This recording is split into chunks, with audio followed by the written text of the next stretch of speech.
Buenas noches, estamos aquí presentando primeramente a Inspire Us, que tiene como objetivo guiar y equipar líderes desde una cosmovisión cristiana bíblica, ¿no? Nuestro lema es: Señor, inspíranos, porque queremos que sea el Señor que nos dirija como líderes. La visión es eh, naciones redimidas y libres en base a la verdad que está en Jesucristo, ¿no? Y vemos que para tener esto necesitamos verdad, libertad, que nos lleva a naciones redimidas. Buscamos fructificar, multiplicar y gobernar nuestra herencia, tal cual dice Génesis 1 del 27 al 30. Y para eso hemos estado teniendo la serie Valores, en la cual se han visto muchos valores, valga la redundancia, que un líder debe desarrollar para poder ejercer un liderazgo exitoso, un liderazgo exitoso de acuerdo a la cosmovisión cristiana bíblica, ¿verdad?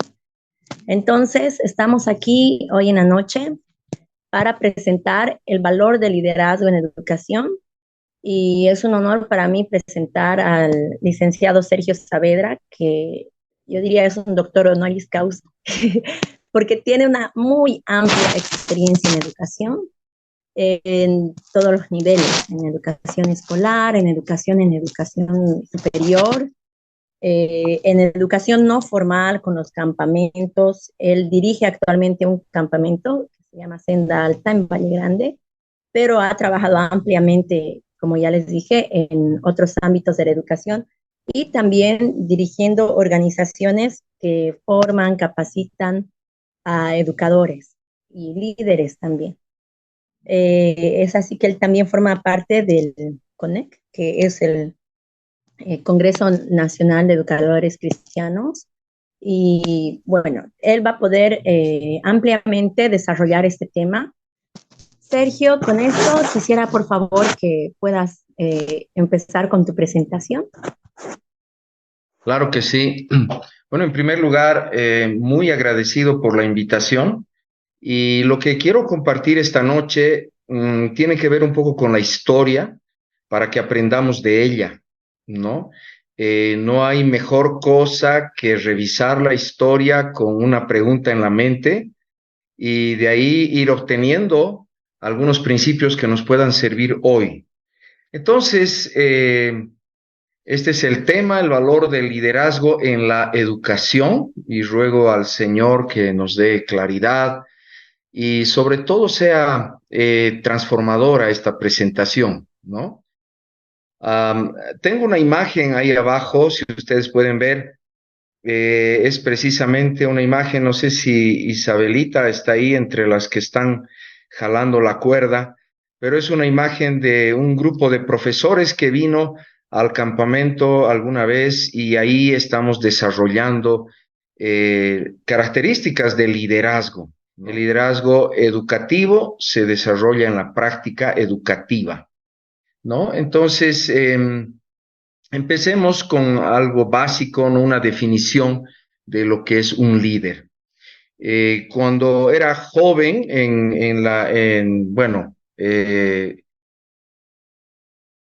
saliendo de la universidad, eh, yo me involucré en el movimiento de la CCU, la Comunidad Cristiana Universitaria aquí en Bolivia. Y este movimiento es parte de un movimiento más grande que es la IFES. Y en cierta ocasión, después de 3 meses de capacitación intensa, que fue la verdad transformador, tuvimos una reunión con Chua Hui Hian. Chua Hui Hian fue el secretario general del International Fellowship for Evangelical Students, que es el movimiento de la CIE, Comunidad Internacional de Estudiantes Evangélicos. Chua Hui-hian fue secretario por, fíjese, casi 20 años. Quiere decir que estamos hablando de un tremendo líder que tenía, o sea, la, la comunidad tiene grupos en todas partes del mundo, ¿no? Incluso en lugares detrás de la cortina de hierro, como se decía en ese entonces, o sea, donde era el mundo comunista, socialista, etcétera. Ahí ellos habían logrado desarrollar grupos universitarios cristianos, tremendo. Y la visión o la definición de Choa Wijian, y que nos las dijo después de una experiencia en la que nosotros tuvimos que poner en práctica nuestras capacidades de liderazgo, era este, ¿no? El líder, o bueno, cuando las cosas no están sucediendo, el líder hace que sucedan. Cuando las cosas no están sucediendo, el líder hace que sucedan. Esta es una definición que yo la he apropiado y tiene varias características que quisiera mencionar. Primero, el líder obviamente ha de tener visión, porque si va a hacer que cosas sucedan, pues esas cosas tienen que estar ya en la visión del líder, ¿no? Hacia dónde y qué quiere que suceda. Un sentido de pertinencia, o sea, tiene que darse cuenta cuándo movilizar las cosas, cuándo intervenir, cuándo menear, por así decir, el API que está estancado, ¿no? Plena conciencia del contexto. Obviamente, si queremos que las cosas sucedan, tenemos que tomar conciencia de los peligros, tenemos que tener conciencia de los movimientos a favor de las olas de viento que tenemos a nuestro favor para aprovechar. Entonces, no puede ser un líder que está encerrado en un escritorio, que está mirando las cosas a través del WhatsApp o del Facebook, ¿no? Entonces, el líder sí, obviamente, tiene que estar metido en un contexto donde tiene que hacer las cosas o generar los cambios. Tiene que ser relacional, porque no va a ser él solito el Superman que va a lograr que las cosas cambien o que las cosas sucedan. Suceden porque influye sobre otras personas que le tienen confianza y que él también puede confiar. Y logra cambios que no son, digamos, reversibles inmediatamente, porque si se va a hacer un cambio que, que valga la pena, tiene que ser un cambio trascendente, empezando por el interior de las vidas de las personas y pasando hacia su contexto, hacia la sociedad, hacia la comunidad. Y por supuesto se requiere valentía, ¿no? Se requiere superar ese miedo al contraataque o a la crítica o al desprecio, ¿no? Se requiere valentía para hacer que las cosas sucedan y bastante creatividad, ¿no? Haciendo las mismas cosas de siempre no vamos a lograr cambios, ¿no? Siguiendo las tradiciones, siendo fieles, celosos, cuidadores de la tradición, no se van a generar cambios. Se necesita pedirle a Dios creatividad. Entonces, bueno, fíjense, todo esto está, y quizás más cosas que ustedes pueden descubrir, está implícito en esta definición tan tremenda de Chua Hui Jian. Bueno, ahora relacionémoslo pues con la educación, ¿no? Y hago una pregunta aquí a la audiencia, a quienes nos están viendo, a quienes están presentes. ¿Quiénes podrían ser considerados los grandes líderes educativos en Occidente? Para poder ver el valor de lo que ellos han hecho, porque ese es el tema de nuestra conferencia esta noche, el valor del liderazgo en la educación. Entonces, ¿quiénes pudieran ustedes señalar, así con nombre y apellido? Me parece que tal persona pudiera ser considerado un gran líder educativo en Occidente a lo largo de la historia. Personas que le han imprimido visión a la educación, que en su momento han actuado con pertinencia, con plena conciencia de su contexto, que han sido personas altamente relacionales y sus cambios han sido trascendentes en materia educativa hasta el día de hoy, que además han tenido que ser valientes y creativos para innovar. Bueno, seguro ustedes ya tienen una pequeña lista. Yo quiero presentar a cuatro que para mí son grandes líderes educativos y sobre los cuales, digamos, su ejemplo también me inspira y también espero que les inspire a ustedes. Sin lugar a dudas, el fundamental maestro es Jesús. ¿no? He puesto los años en los que se estima que vivieron estos personajes que voy a presentar. Jesús se definió a sí mismo de una manera bastante osada, diría, como Señor, Rey, gobernante y Maestro al mismo tiempo. ¿Ya? Y yo quisiera que lo analicemos no en este momento, digamos, en su dimensión sobrenatural. Todos entendemos que es Dios hecho hombre, pero veamos a Jesús en su dimensión humana, como maestro. Es difícil, imposible separar las cosas, pero tratemos de analizarlo así. Segundo, sin duda, Agustín de Hipona, que vivió siglo IV a mediados del siglo V después de Jesucristo. El gran historiador Justo González lo denomina el maestro por excelencia de los siglos V al XV. O sea, fíjese, 1000 años de influencia de Agustín de Hipona sobre el pensamiento occidental. O sea, hasta el día de hoy, ¿no? Todos conocen, hay colegios San Agustín y también cuando uno lee a Lutero, a Calvino y los reformadores, echan mano de las enseñanzas de Agustín. Y créame, no se trata solamente de enseñanzas teológicas. Juan Amos Comenio, 1592 a 1670, si ustedes lo revisan en la internet, van a toparse ahí con un título muy, muy grande, el maestro de las naciones, le dicen. O también es conocido como el padre de la didáctica, un reformador tremendo. La educación, los sistemas educativos formales actuales se basan, están sostenidos en los aportes de Juan Amos Comenio.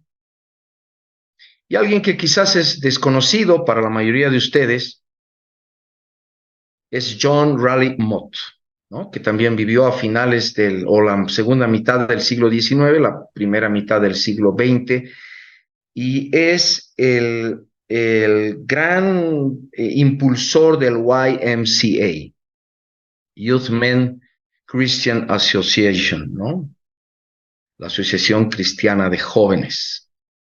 Y si se fijan en el logo que les acabo de presentar, ha llegado a ser una alianza mundial presente en todos los continentes. Fíjense, ahí dice Asia, Europa, Oceanía, África, las Américas, y en su logo tiene Juan 17:21. Un movimiento verdaderamente global de jóvenes. Y vamos a ver, John Raleigh Mott no solo ha logrado esto, sino además es un premio Nobel de la Paz. En fin, una persona que ha influido tremendamente en la educación de los últimos años, ¿no? Entonces, voy a brevemente, no da el tiempo para hacer un análisis profundo, pero hagámonos algunas preguntas. ¿Qué tuvieron en común estos educadores? Jesús, el Cristo, el Mesías, ha sido un educador en el ámbito de la educación informal. Él no escribió ni un solo texto.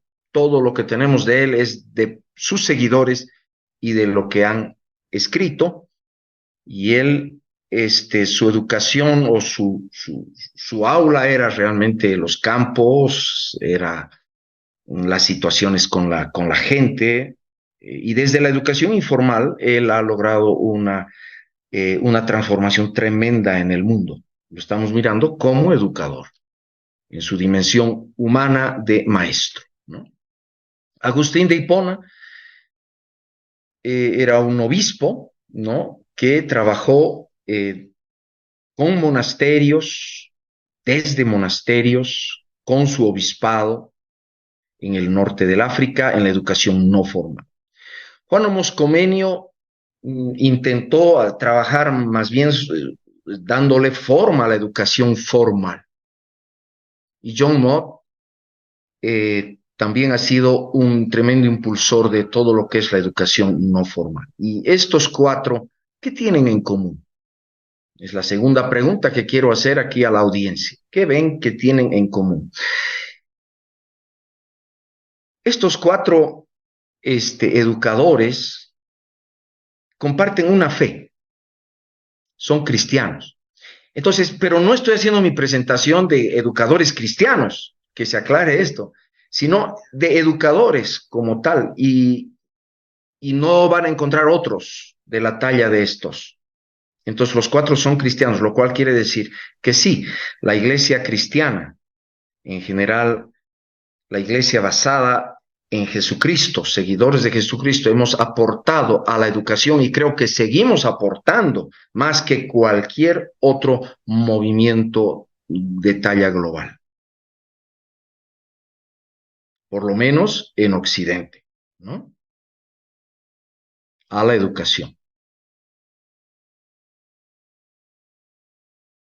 Voy a mencionar 6 aspectos, además de lo que estamos diciendo, que tienen en común estos 4 educadores. Primero, los 4 tenían una clara visión transformadora del reino de Dios aquí en la tierra.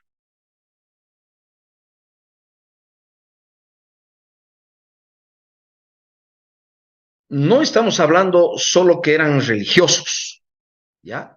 Quisiera que hagamos la diferencia.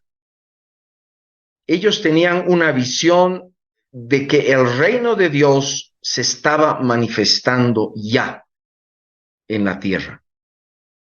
No eran personas que estaban abogando por una política determinada o por un determinado, una determinada nación como representación del reino de Dios. Nada que ver. Simplemente decían, Dios está siendo presente en la historia y nosotros hemos de manifestar su justicia en nuestra sociedad. Y el gobernante es Jesucristo, porque él se llamó a sí mismo Señor y Maestro. Entonces, los 4 tenían esta clara convicción. Los 4 confiaban plenamente en la Biblia, Antiguo y Nuevo Testamento, como palabra de Dios para toda la vida. No un libro para asuntos meramente religiosos. Para ellos la Biblia era un libro de cosmovisión, de una comprensión de la historia en pasado, presente y futuro, dada por Dios al ser humano y que nos permitía vivir de una manera correcta, justa, sanar nuestra cultura, nuestras comunidades. Y los 4 amaron a las personas de su generación con las que compartieron, con las que se relacionaron, haciendo algo extraordinario por ellas. Por lo tanto, tuvieron quien les siguiera. Es a raíz de cómo ellos se dieron a su generación, que su generación reaccionó positivamente y también se brindó a ellos. Y les siguieron. Y de ahí también la tremenda influencia. 4. Los 4 vivieron tiempos muy difíciles. La situación de los 4 no fue cómoda, no fue tranquila, no fue una taza de leche. Jesucristo vivió en tiempos en que su nación era ocupada por el Imperio Romano. Agustín de Hipona vio delante de sus ojos la invasión de los bárbaros sobre Roma. Acordémonos que la caída de Roma fue a mitad del siglo V. Entonces, él vivió de alguna manera toda esta confusión, este caos de un sistema viniéndose abajo, colapsando, un sistema de varios siglos del Imperio Romano. Juan Amos Comenio vivió en carne propia el comienzo de la Guerra de los 30 años, una guerra religiosa emprendida por lamentablemente por Roma, por el papismo, y que persiguió a los protestantes. Juan Amos Comenio era obispo de la iglesia morava en Checoslovaquia. John Motz vivió 2 guerras mundiales, ¿no? La Primera y la Segunda Guerra Mundial, y en medio de ello él estuvo. y justamente el premio Nobel se lo dieron en 1946, una vez acabada la Segunda Guerra Mundial, por todo lo que hizo con jóvenes y para jóvenes en las dos guerras mundiales. Entonces, no fueron situaciones tranquilas las que vivieron, y los cuatro provenían de pueblos pequeños. Imagínense, Jesús de Nazaret, un pobladito allá en el norte de Israel, en Galilea, de los gentiles era el apodo, ¿no? Agustín de Hipona, ahí se lo ve choco, prácticamente parece un europeo, pero en realidad ha debido ser morocho porque era africano, ¿no? Agustín de Hipona nació en el norte del África y vivió en el norte del África.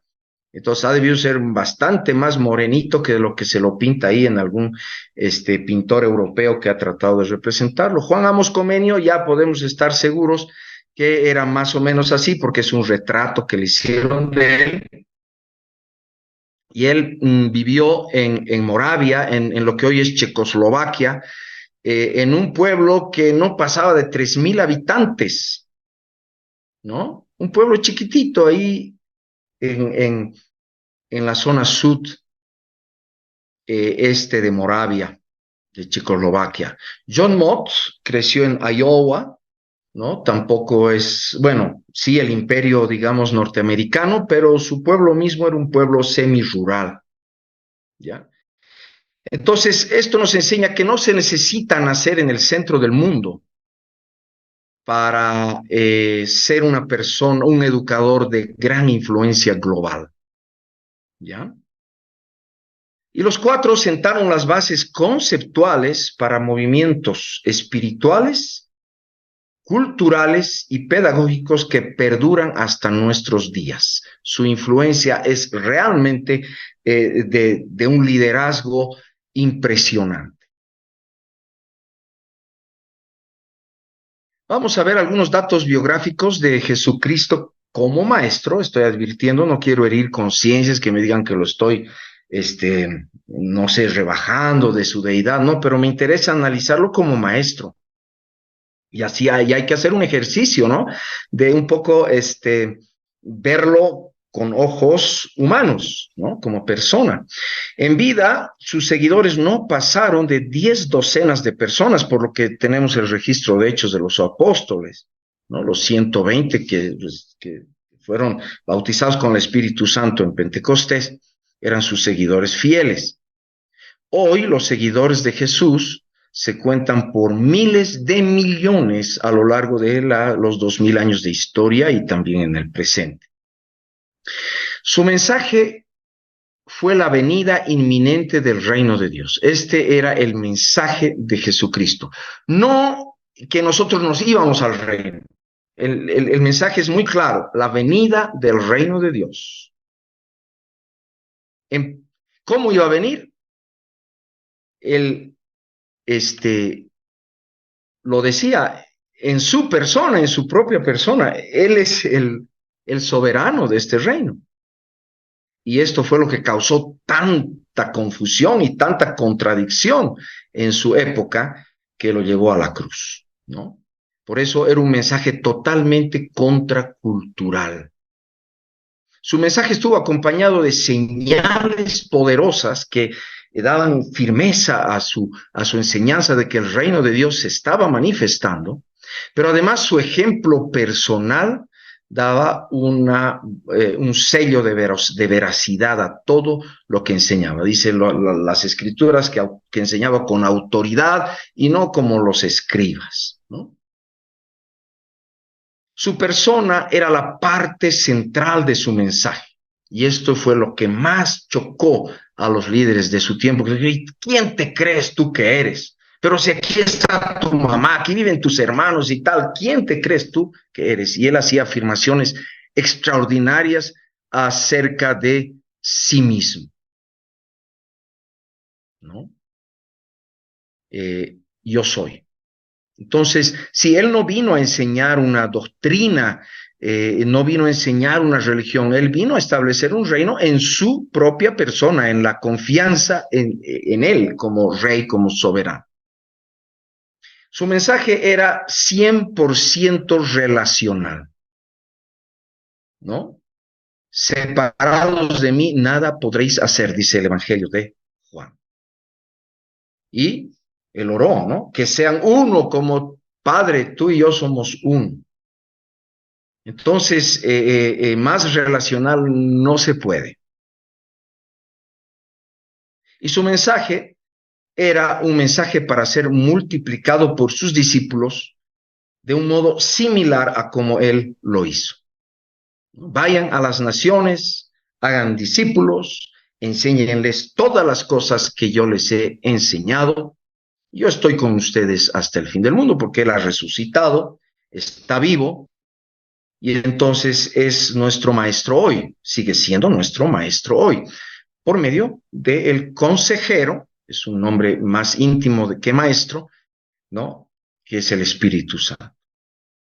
Entonces, sí, Jesús como líder educativo, estos son algunos de los sellos por los cuales su influencia y su impacto perdura hasta hoy. Bueno, sobre la fe en este tremendo maestro, Jesús, el Cristo, el Mesías, se levantaron seguidores, ¿no? Generación tras generación, pero en el norte del África, en un pueblo muy pequeño, se levantó este hombre que vio la destrucción del Imperio Romano de Occidente y al mismo tiempo confrontó poderosas doctrinas anticristianas. Es como si hoy, digamos, estemos hablando de una persona que se dedica a confrontar las ideologías de moda, ¿no? Las que están, digamos, en la evolución o la ideología de género o qué sé yo, el maltusianismo, estas ideologías que están, digamos, gobernando la mente de Occidente, pues ahí se levanta, ¿no?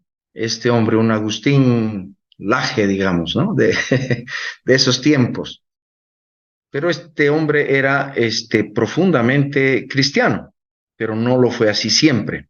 Las doctrinas de su tiempo eran el maniqueísmo, el neoplatonismo, el donatismo y el pelagianismo, que incluso llegaron a dividir a la iglesia gravemente. De profesión, Agustín era profesor de retórica y por eso su estilo de buscar la controversia. Le encantaba enfrentar a los que pensaban diferente y con una lógica implacable, tremendamente lógico, los deshacía.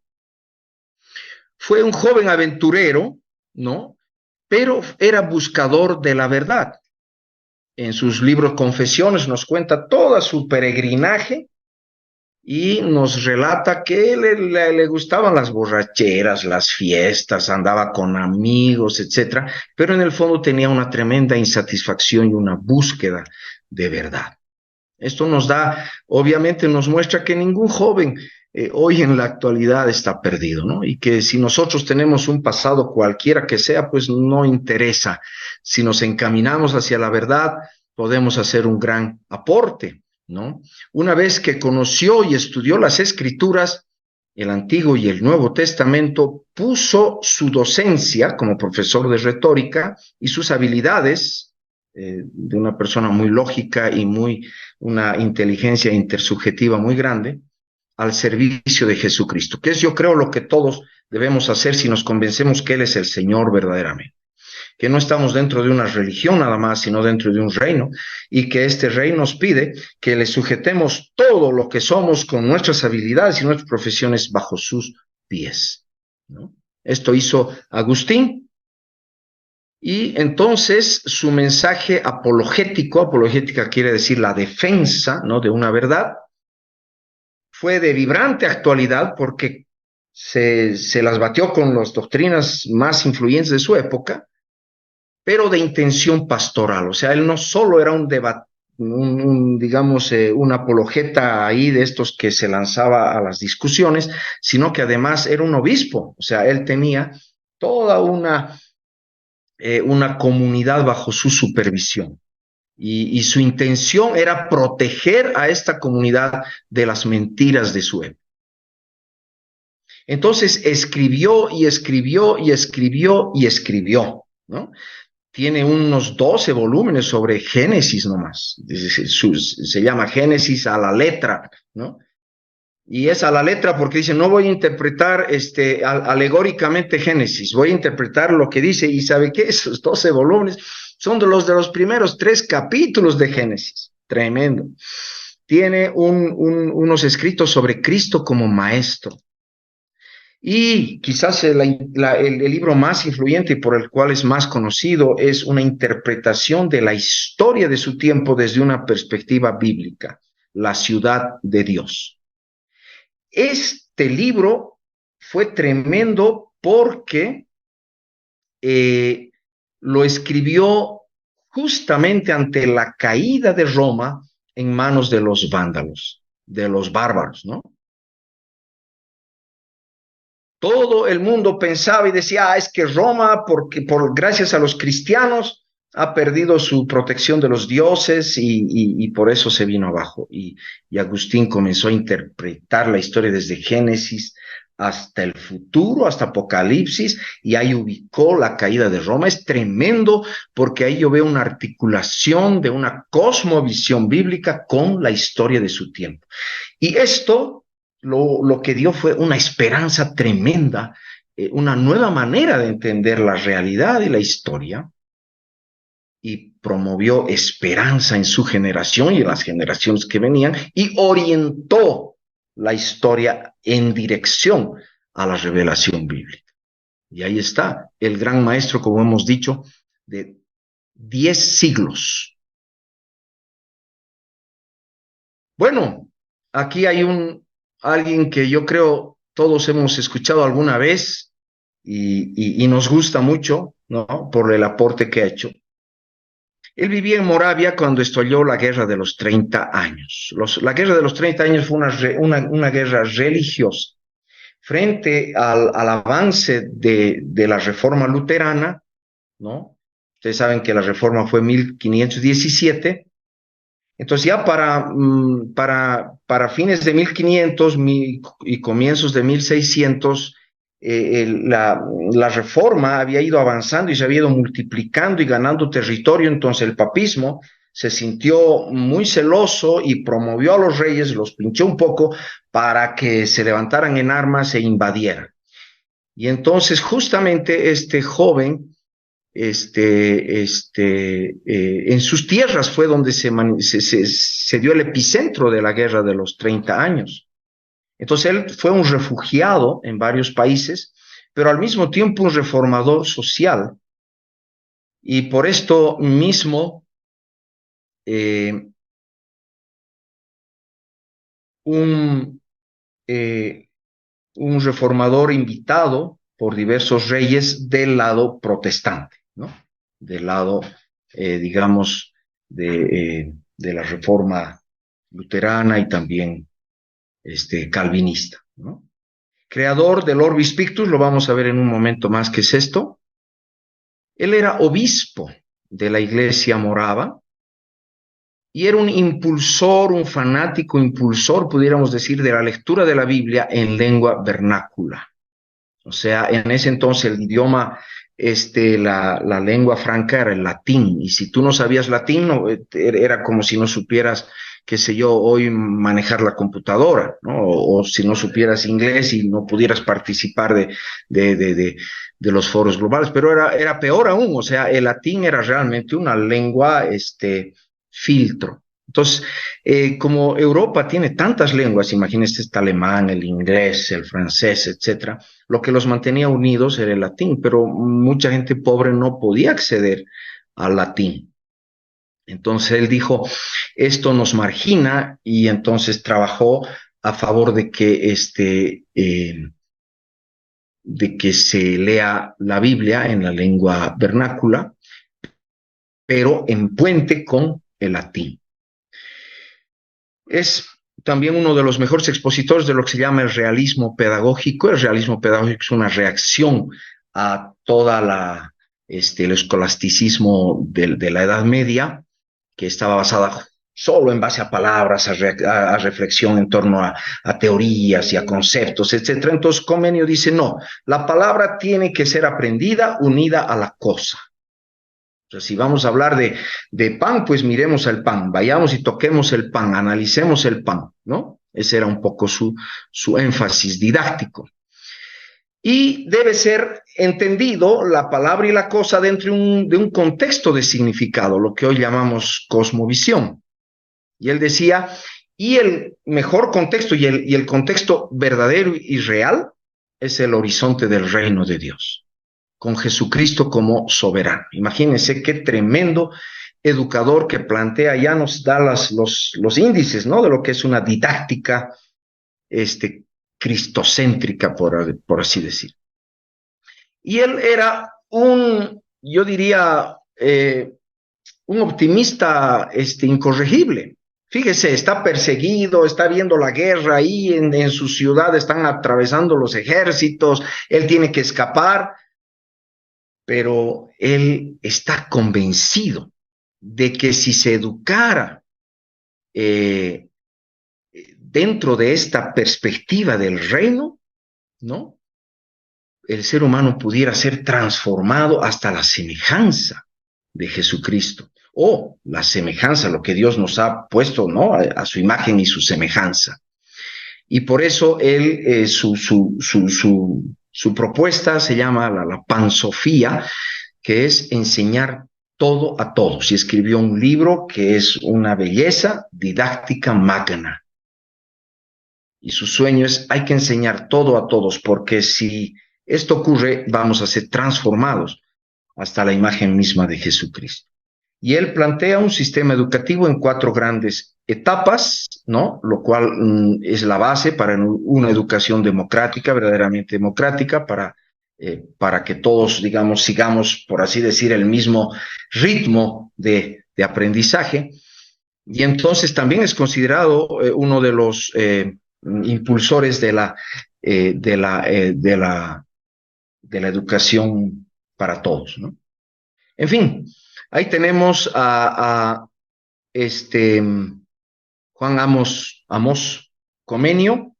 Él fue uno de los primeros que impulsó también la escuela materna, pero en la familia, los primeros años la madre y el padre como educadores dentro de la familia, y lo puso como parte de su sistema y fue adoptado por algunos países. Suecia, por ejemplo, adoptaron las ideas de Comenio. Entonces, vale la pena estudiar a este hombre que ha tenido esta influencia tan fuerte.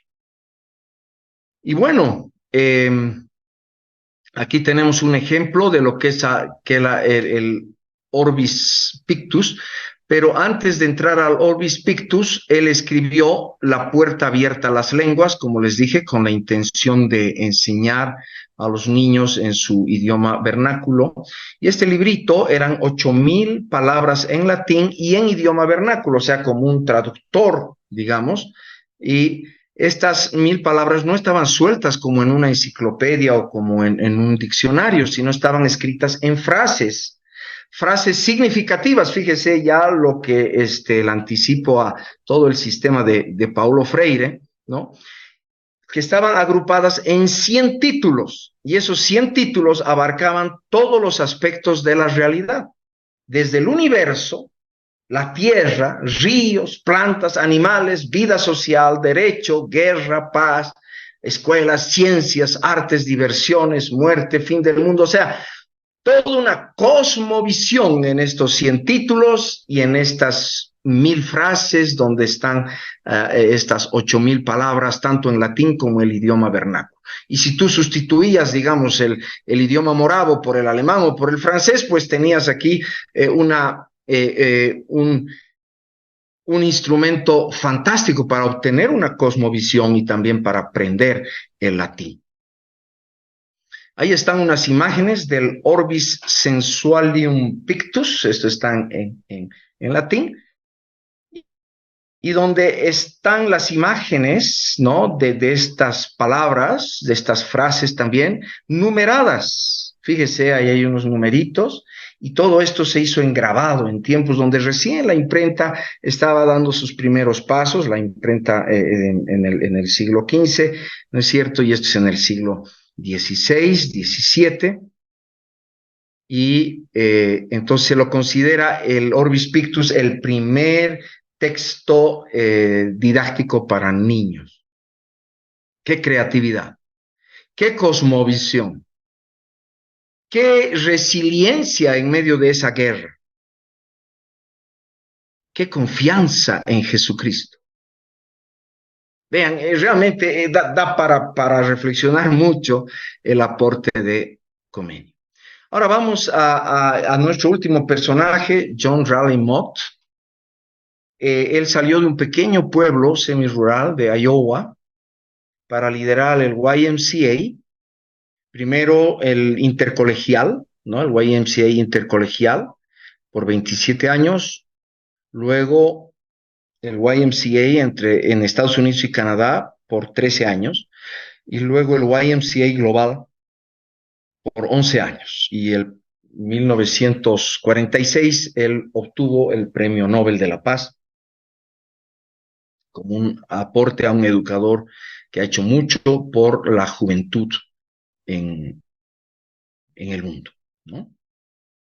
Bueno, eh, era un impulsor tremendo, extendió el YMCA de ser algo regional, podríamos decir, entre Inglaterra y Estados Unidos, lo extendió a todo el mundo y alcanzó a millones de jóvenes con la esperanza en Cristo, con el desarrollo de los deportes.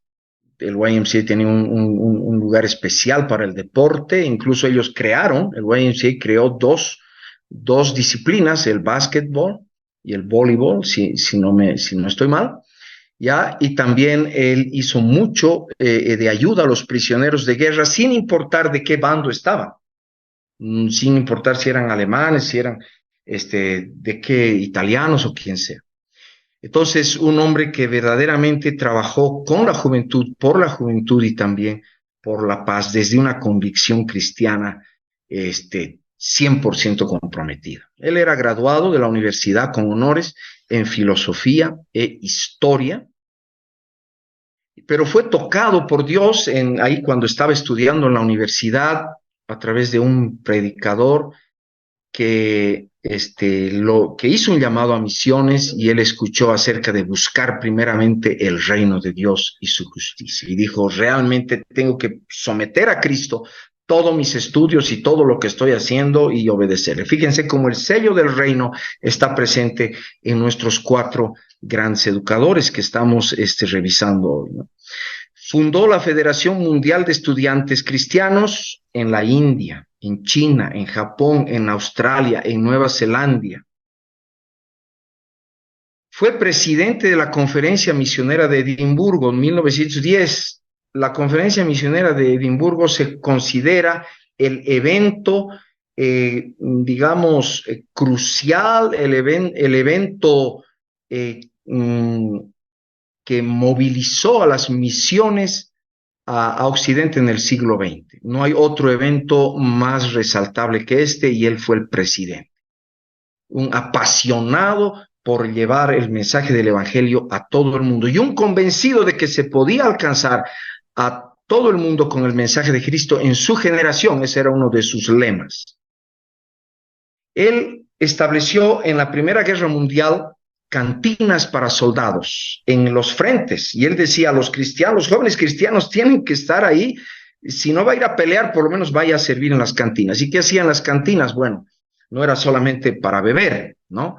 La cantina era un lugar de descanso, un lugar de recuperación de fuerzas, de esperanza, de visión, de confianza, y se estudiaba la Biblia. En fin, eran lugares así como carpas o cabañas, por así decir, en plena, cerca a las trincheras, ¿no? Pero él decía, ahí tenemos que estar nosotros con el mensaje del Evangelio y ayudando a los jóvenes. Algunos premios y distinciones. Entre los premios honorarios que recibió están condecoraciones de China, Checoslovaquia, Finlandia, Francia, Grecia, Hungría, Italia, Japón, Jerusalén, Polonia, Portugal, Siam, Suecia, bueno, Siam ya tiene otro nombre hoy, Estados Unidos, 6 títulos honorarios de las universidades de Brown, Edimburgo, Princeton, Toronto, Yale, Upper Iowa, y un título honorario de la Iglesia Ortodoxa Rusa de París.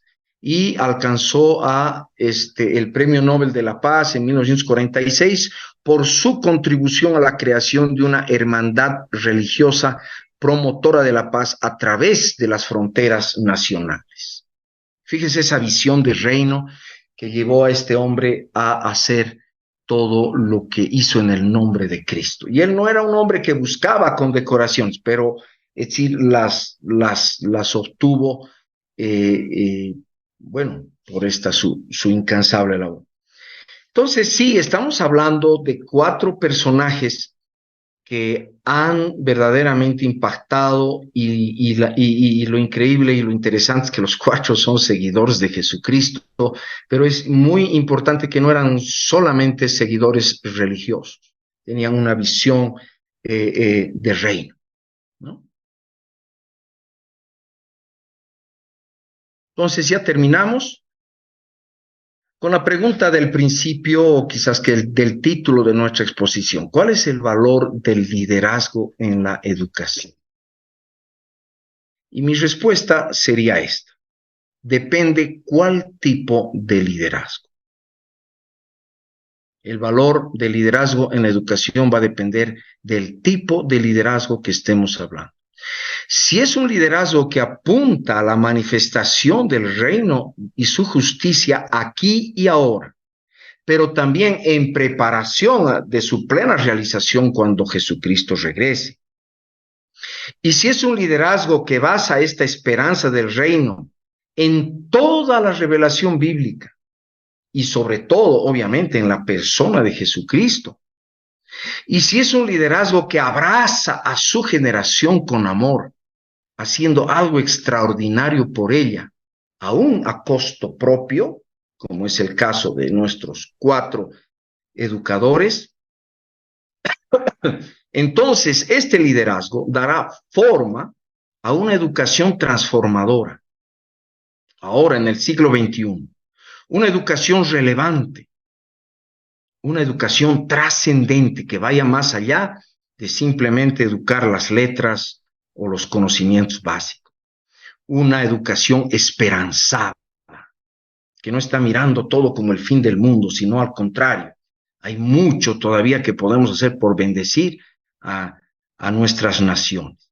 Contracultural, va a ser contracultural. No nos hagamos ilusiones. Altamente relacional y creativa. Sea en el ámbito formal, colegios, universidades, no formal, campamentos, grupos juveniles, iglesias, o informal, familias, trabajo, el día a día, los medios de comunicación. Entonces, sí, creemos que hay un testimonio de un liderazgo transformador tremendo y que somos nosotros herederos de todo ese legado y que nos toca a nosotros mostrar en nuestra generación qué puede hacer un líder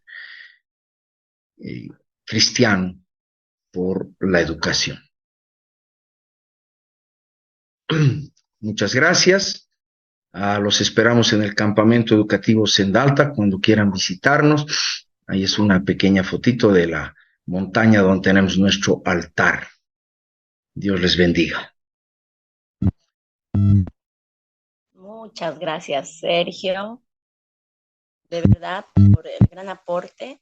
Pienso que es una síntesis muy relevante de educadores que han influido grandemente, como tú decías, cuando dijiste primero educación occidental, yo pensaba Latinoamérica y yo me ponía a pensar, porque la verdad, y creo que ese es un desafío para los educadores aquí en Latinoamérica, no, bueno, hay algunos ejemplos, pero no son muy como mencionados, tal vez porque nosotros como sudamericanos no valoramos nuestros propios aportes muchas veces, ¿no?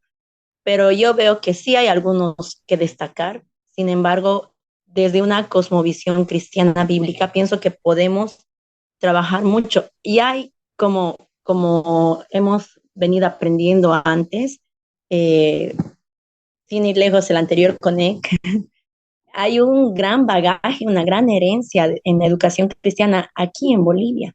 Mucho se ha hecho en el campo, pero tal vez no es muy conocida. Entonces pienso que tal vez sería muy interesante difundir un poco nuestra propia historia y a partir de ahí trabajar. Pero la verdad es que eh, necesitamos ir al principio, ¿no? Y pienso que tú has hecho exactamente eso que necesitábamos, ir al principio, inspirarnos con Jesús primeramente y luego educadores que han tenido a Jesús como modelo, ¿no? Y gracias por eso. Si es que en la audiencia tenemos alguien que tenga preguntas, por favor pueden escribirlas en el chat para que así podamos hacer las preguntas a Sergio o tal vez algún comentario, algún aporte. Eh, no sé si es que quisieras añadir algo de información, algo que yo te quería preguntar, o más que preguntar, tal vez comentar. Antes ya estábamos hablando con Franz y algunos otros amigos educadores, que tal vez sería bueno sistematizar un modelo educativo cristiano, porque hay, no sé si hay algo ya sistematizado, sinceramente yo no lo conozco, pero sí hemos estado estudiando un poquito modelos pedagógicos y ver qué cosas de ahí son como rescatables para un modelo pedagógico cristiano, pero no sé si tú conoces alguno y si nos puedes comentar algo al respecto. Gracias, Isa, por la observación. Me parece, Isa, que cada educador va desarrollando su propio modelo. Yo antes era de la idea de que había que encontrar un solo modelo, pero con los años me he dado cuenta que eso va incluso contra la expectativa de nuestro Padre que nos ha hecho tan diversos y que le gusta la diversidad en el buen sentido de la palabra, ¿no? Que cada uno pueda expresar su comprensión de él y su fidelidad a él en los términos de su contexto y su realidad y de su incluso personalidad. Entonces hay ciertos elementos que no podemos echarlos a un lado, o sea, para mí un elemento que está entrepapelado es el reino, la visión del reino. Los educadores cristianos nos conformamos con a veces promover religión y la fe cristiana como una religión, no como la confianza en un gobierno justo cuyo soberano está vivo y está gobernando hoy. Quizás nos aterra ver cómo está el mundo y decir, ¿será que está gobernando Jesús? ¿No? Porque las cosas tan de cabeza, pero precisamente es porque la gente desconoce este gobierno y a su gobernante porque las cosas están de cabeza. Entonces a veces decimos, bueno, hay que enseñar principios bíblicos. Y yo vengo de ahí, o sea, por años he estado confiando en que los principios van a cambiar. Los principios no van a cambiar. El único que puede cambiar es la relación personal con este gobernante, porque así lo dijo él, separados de mí, nada podéis hacer. Entonces, si yo quiero enseñar los principios del reino sin el rey, no va a funcionar.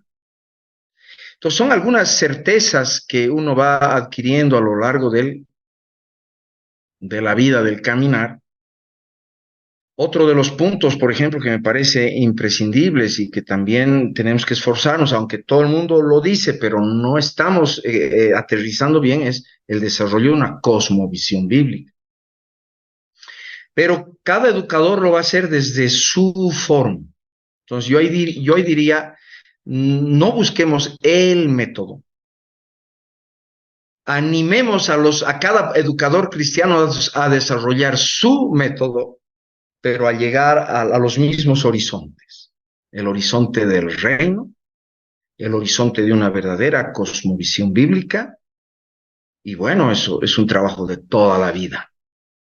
El desarrollo de una didáctica que promueva amor, libertad, justicia en las aulas, no solo buena reflexión o conocimiento, sino estas cualidades relacionales que son esenciales dentro del reino de Dios.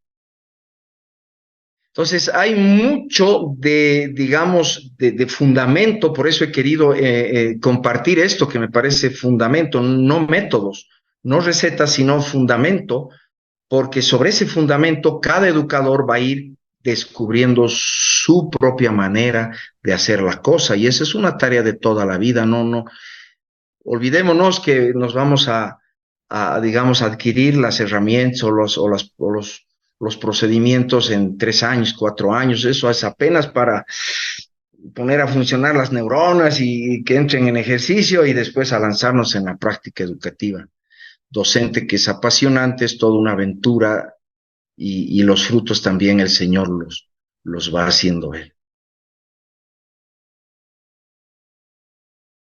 Muchas, porque que esto que dijiste al principio lo estás importante, que no solo No te necesitamos. estoy escuchando, Isita, ¿puedes arreglar tu micrófono o hablar más alto? Hola, hola, ¿se escucha? Sí, sí. Bueno, creo que es muy importante lo que decías, que eh, necesitamos partir, sí, conocer como la teoría, pero también desde una práctica. Creo que eso es algo muy importante, que no podemos simplemente construir una teoría si es que no estamos aplicando en una realidad todo lo que tal vez como pensamos que debe ser la educación. Entonces pienso, yo rescataría eso. Necesitamos empezar a vivir, a practicar. Y bueno, tenemos la inspiración, tenemos modelo, Jesús, nuestro principal modelo. Y gracias por desafiarnos a cada uno de nosotros desde nuestra particularidad, eh, desarrollar una cosmovisión cristiana, bíblica en educación. Que creo que sí, es cierto, es como un desafío, ¿no? En este mundo cada vez más oscuro y que se quiere librar del cristianismo porque lo ven como cadenas, pienso que es muy importante vivir una cosmovisión cristiana bíblica para que así podamos también ejercer una enseñanza que, Uh-huh. que bueno, ¿no? Un destino y que trascienda a las siguientes generaciones. Pienso que es un desafío para todos los que estamos en educación. Y gracias, Sergio, muchas gracias. La audiencia no tiene preguntas, pero aquí muchos escucharon Sergio Saavedra e ingresaron. Pusimos en el chat Sergio e ingresaron. Así que, bueno, muchas gracias por tenernos aquí, por estar con Hay una nosotros. manito levantada, Isabel, A ver, vamos. la hermana Carolina Alba. No sé si quiere participar o está habilitado para la participación o por chat. Si es que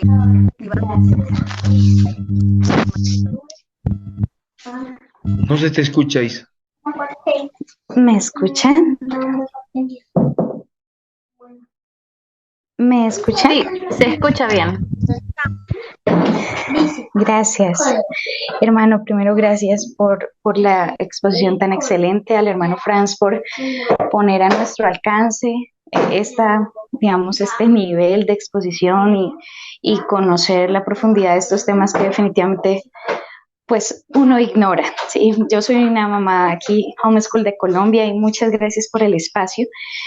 La pregunta es: ¿a qué se refiere el hermano con visión del reino cuando dice que está traspapelado? Definitivamente sí es algo que no he escuchado mucho en este concepto de educación, entonces tal vez alguna referencia para comprender este aspecto, si me puede aclarar. Muchas gracias.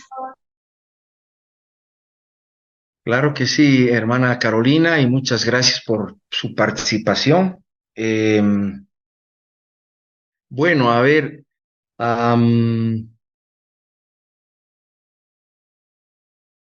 de la manera quizás más sencilla, se predica a Jesucristo como Salvador, se predica a Jesucristo como sanador, se predica a Jesucristo como muchas cosas que nos benefician a nosotros y nos transmiten la idea de que nosotros estamos en el centro y Jesucristo está ahí alrededor con ¿cómo se llama?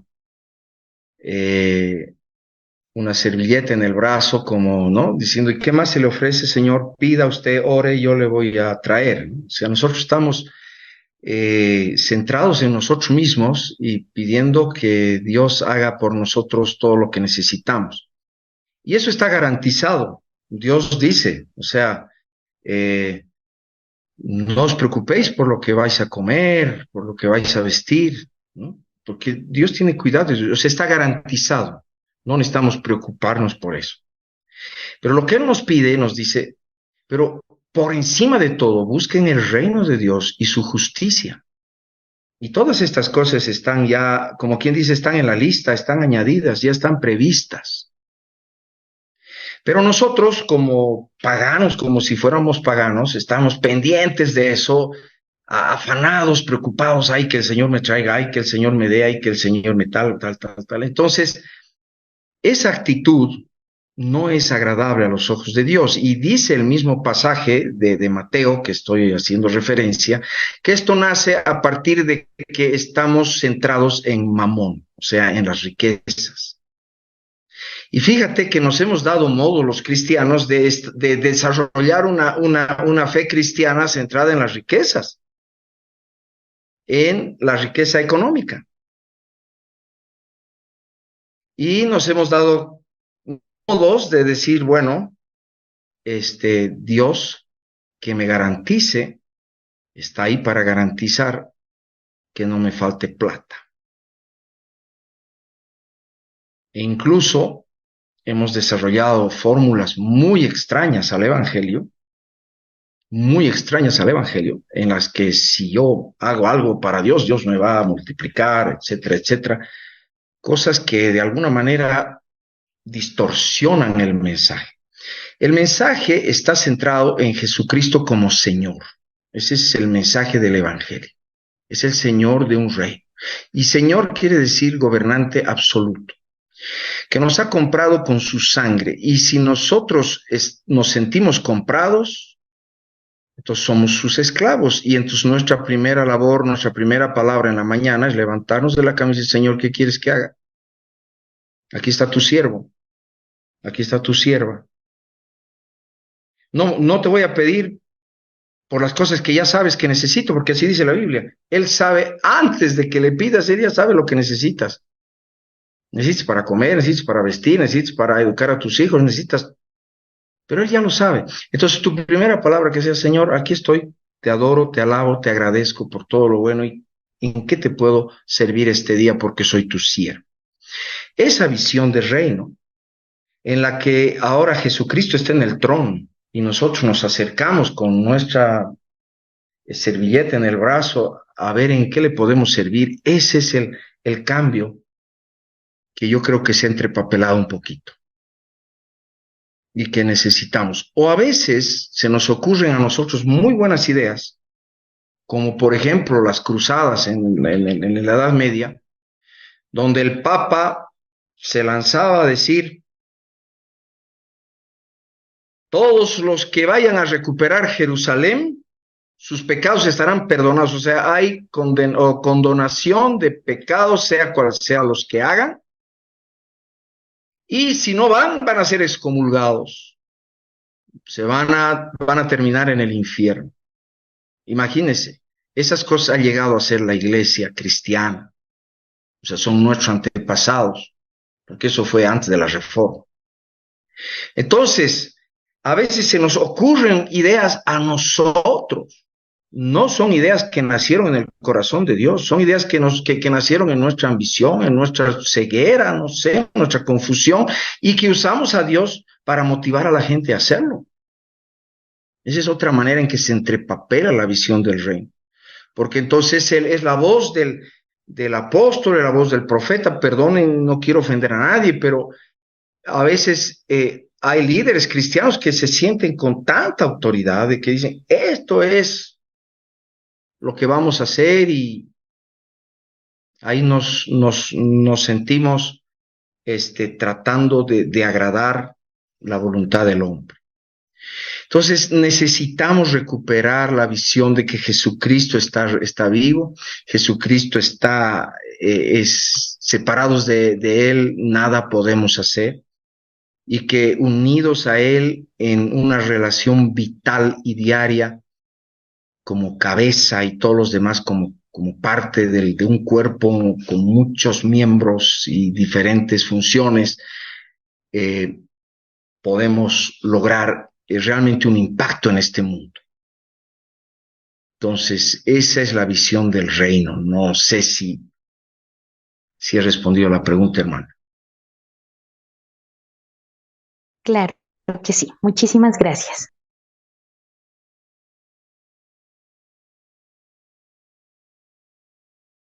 Perfecto, si nadie más tiene alguna pregunta, acá me llegó un comentario justamente por ser host de la reunión.